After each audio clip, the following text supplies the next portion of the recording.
If you want an absolute like-for-like replacement for Samuel Jordan-Kane, you go with Sean Withy out of the Highlanders. Did you know I played in the Wallabies with Ricky Stewart? He brushed me the next time. I didn't see him for 20 years. He brushed me. Doesn't remember. He said, I don't remember you. I was his first roommate. Sky TV and New Zealand Rugby, like he got blinkers on going, everything is okay, it's all okay, it's a great sport and everyone... No, people aren't watching it, okay?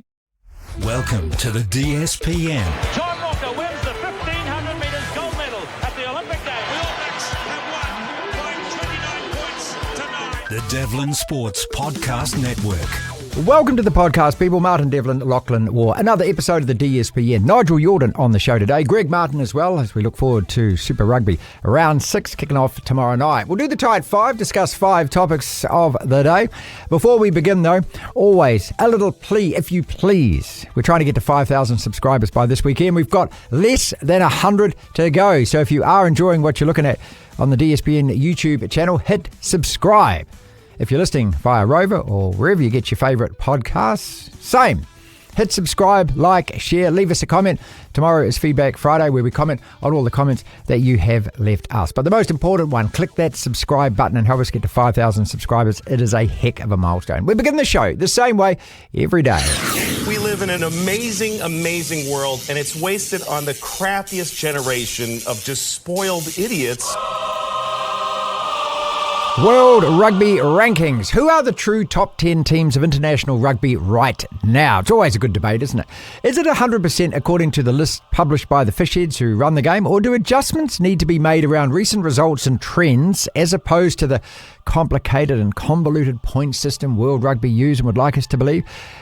To be fair to the top brass, I think the official list is almost right. It was put out on Monday. When I say almost, I mean almost. According to World Rugby, it goes like this: South Africa, New Zealand, Ireland, France, Argentina, England, Scotland, Australia, Fiji, Italy. There's your top 10. They also have Georgia at 11 and Wales at 12.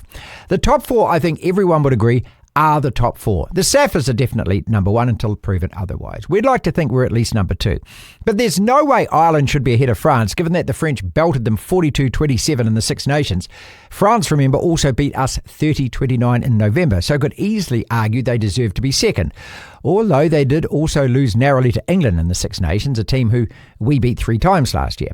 So my top 4 right now would be South Africa, New Zealand, France, second and third, and that order probably determined on which hemisphere you're viewing it from, and Ireland definitely fourth. 4 through 8 is also pretty fair, although instead of Argies, Poms, Jocks, Aussie, I'd rearrange that slightly, having England at 5 and Argentina at 6. The Pumas did beat both us and the Springboks last year. However, on their northern tour, they also lost to both Ireland and France.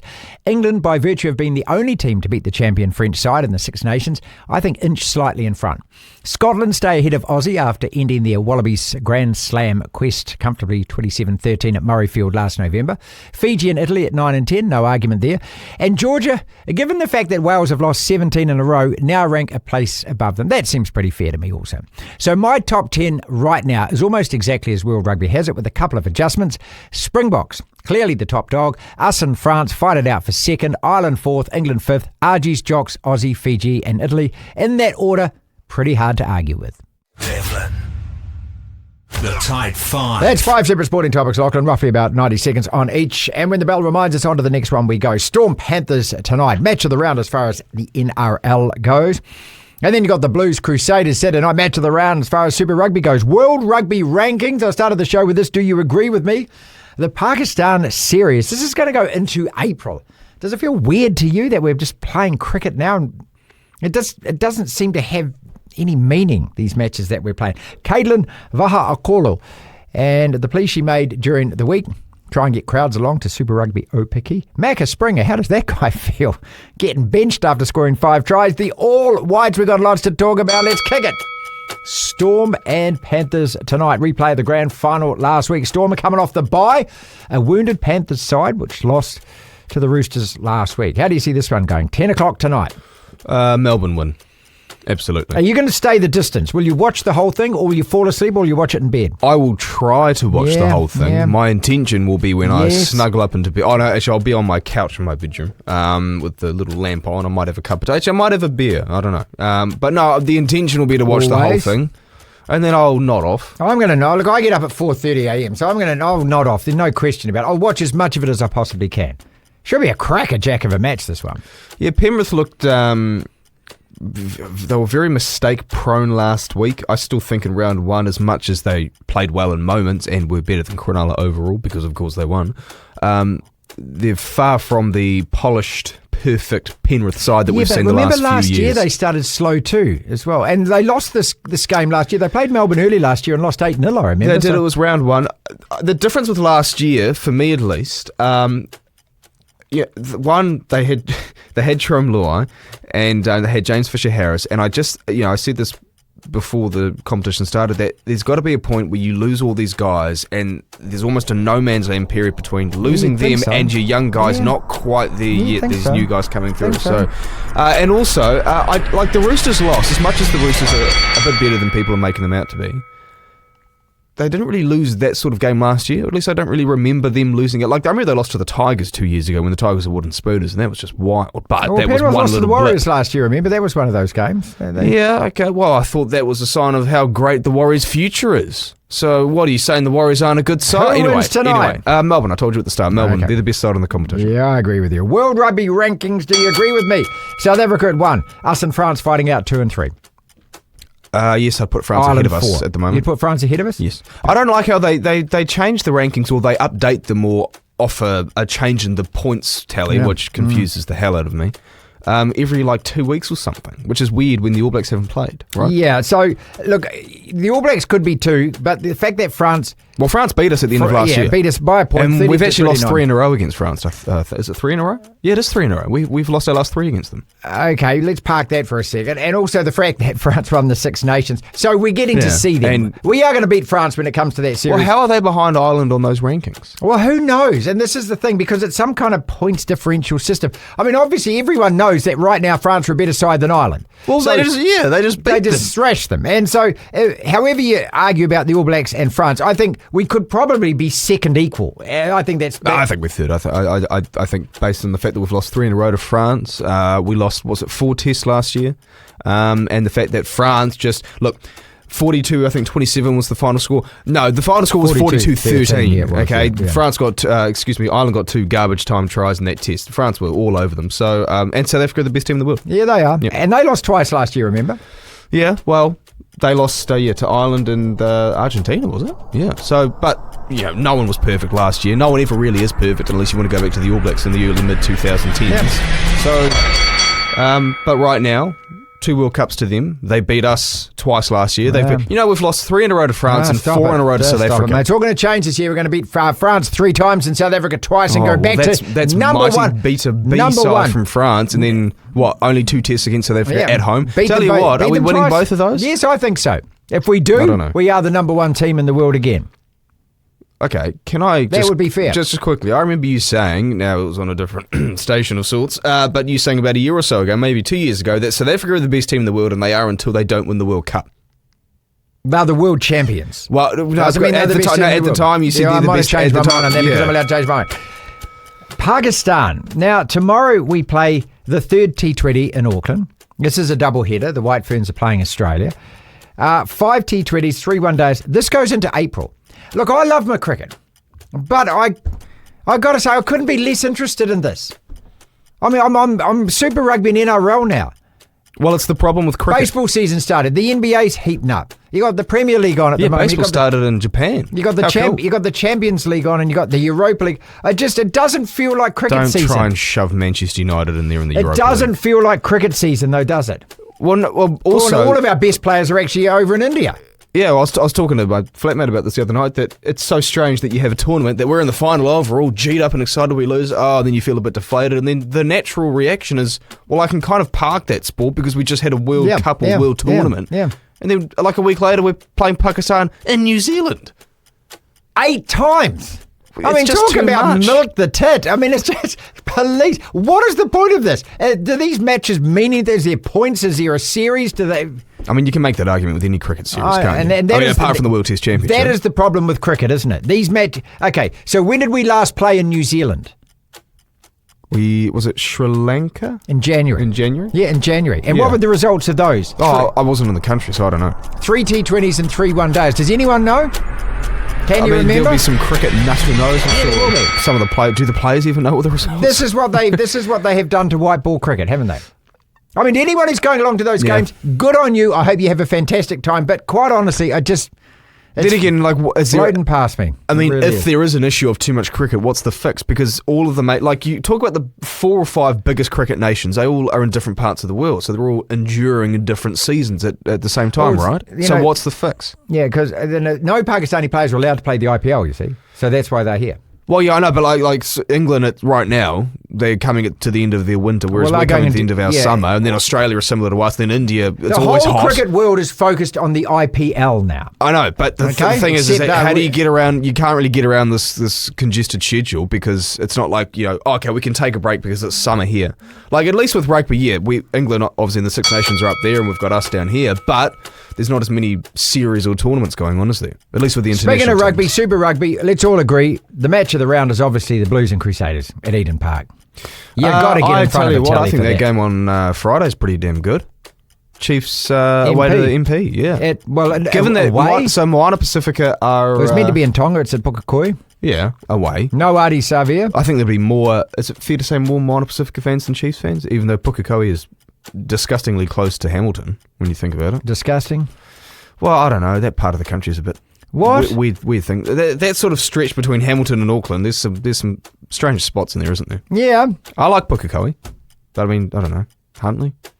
Huntley's not there. Huntley's way down south. I know, but it's not far away. My point is, it's all really close together, Huntley's isn't it? past Hamilton. Waiuku. Yeah, Waiuku. No, I'm not a fan of that part of the country. Macca Springer. I do like Pukekohe, though. What about that guy? Misconstrue what I'm saying. You score 5 tries and you're benched. Well, this is a bit like what Steve Hansen's, Sir Steve Hansen's policy as the All Blacks coach was for so long, that you don't lose your spot if you're injured. And the idea of it was that I've got my 15 or I've got my 23, and then a lot has to happen for you to lose your spot. Ma'anunu was the prime example, who didn't play well in Super Rugby for how long? Yeah, it didn't matter though, did it? When it came to the All Blacks, he played well. So for Macca Springer, clearly he's in Rob Penny's pecking order lower than some others. Yep. He wasn't even in the matchday squad until Braden Ennor was a late scratch due to an injury. So now Macca Springer's on the bench, I think, for this game against the Blues. Yep. So, I mean, if you have... So it's Shafi, Harkin, Severis. If those are your wingers and a lot has to go... Like, they're not playing bad, are they? No, of course not. And then Macca Springer gets 5 tries. One of them was a superb individual effort.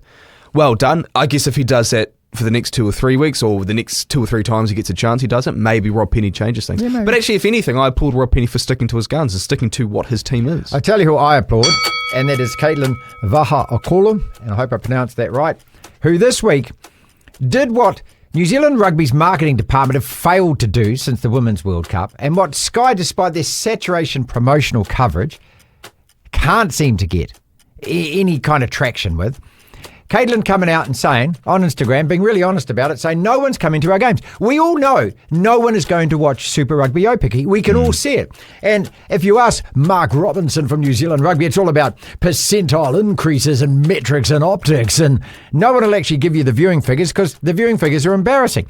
Caitlin has come out and said it, and I applaud this. And I'm not down on the sport or anything, but at least somebody has had the guts to put their hand up and go, it's not working.